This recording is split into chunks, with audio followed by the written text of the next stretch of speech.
So, hello everyone! So, miadto ko og tindahan or mart kay mapalit ko og sibuyas for cooking.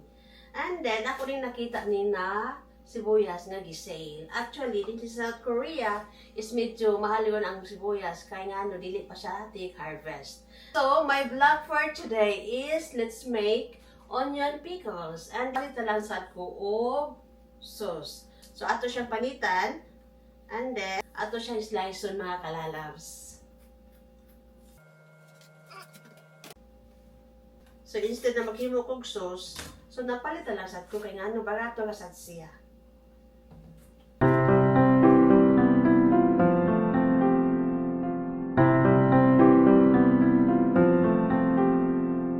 Ang uban ako siyang slice na ko daan, ano ibutang na ako sa freezer anytime na kinahanglan ko og sibuyas.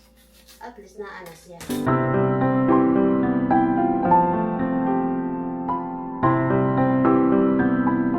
So, kay ako naman siya nahugasan. So, atong next buhaton is ato siyang sliceon. So,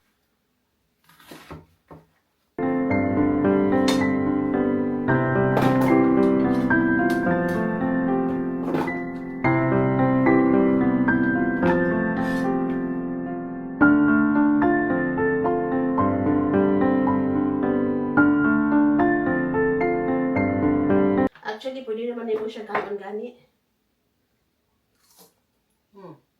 Iba tagog to bisa no? Medyo halang. Diba? Daghan na siya no?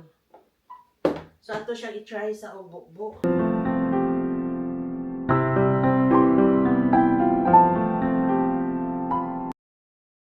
Kana kasi oh. So, tama-tama lang gud siya. So,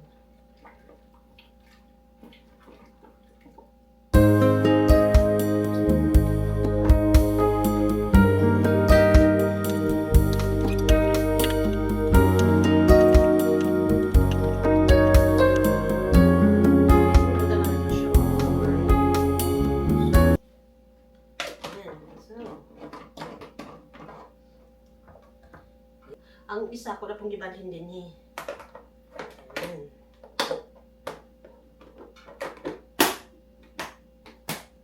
So, I'm done. So, after one day na ito siyang nababad, so itong tanawon kung na-absorb yun ang iyahang sauce.